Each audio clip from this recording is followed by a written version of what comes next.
Shalom jemaat yang terkasih, kembali lagi dalam renungan tekad, temukan kebenaran Allah yang dahsyat. Mari kita berdoa.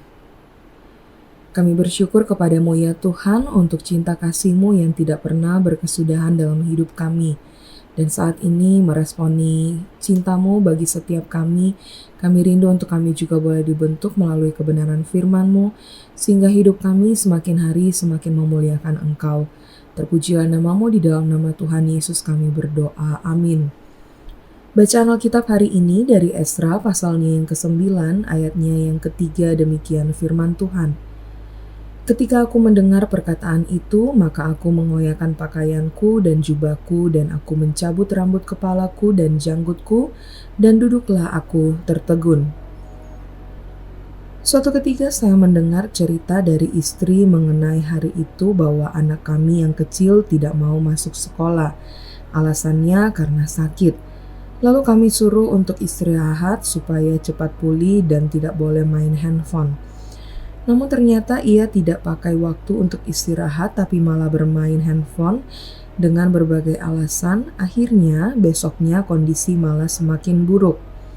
Sebagai orang tua tentu kita bisa marah dan kesal. Saat Nabi Esra mendengar sebuah berita mengenai bangsa Israel yang telah tidak mematuhi perintah Tuhan, yaitu dengan melakukan perkawinan campuran dengan penduduk negeri, yang lebih mengherankan lagi bukan hanya rakyat Israel saja, namun malah para imam dan orang-orang Lewi berlaku sama. Tindakan Esra saat mendengar hal itu memberikan teladan yang luar biasa baik dan bijaksana. Dalam peristiwa ini kita diingatkan dan renungan bahwa saat orang lain berbuat dosa dan melanggar sebuah peraturan untuk bertindak dengan tepat dan bijaksana, yaitu pertama, menanggapi yang ia dengar atau masalah yang dialami dengan reaksi yang positif. Yang Esra lakukan yaitu dengan mengoyakkan pakaiannya dan jubahnya, mencabut rambut dan janggutnya lalu duduk dengan tertegun. Reaksi Esra menggambarkan sikap yang tepat dalam mendengar dan menghadapi masalah, yaitu dibawa kepada Tuhan sebagai penolong dan tempat utama. Ia mengadukan semua hal yang sedang ia hadapi dan bangsa Israel alami. Inilah hal yang harus kita juga lakukan agar setiap permasalahan yang kita alami kita adukan dan ceritakan utamanya hanya kepada Tuhan, bukan kepada sesama kita.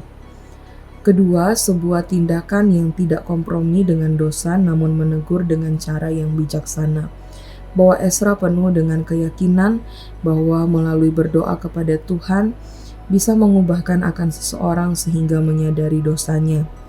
Inilah sebuah teladan yang patut kita lakukan, yaitu dengan terus menyadari bahwa kita tidak punya kemampuan untuk mengubah orang dari dosa, namun dengan perkataan bijaksana kita bisa berbicara dalam kasih untuk tidak kompromi dalam dosa.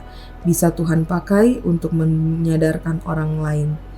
Kiranya kita diingatkan hari ini untuk hidup bijaksana dengan mengandalkan Tuhan dalam doa dan tidak kompromi dengan dosa.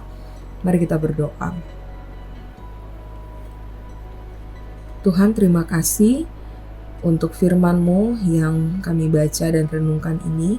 Biarlah dengan hikmat yang daripada-Mu kami boleh semakin mengerti apa yang menjadi isi hati-Mu bagi kami untuk kami lakukan dalam hidup kami. Terima kasih Tuhan, di dalam nama Tuhan Yesus kami berdoa. Amin. Selamat melakukan kebenaran firman Tuhan yang dahsyat. Tuhan Yesus memberkati.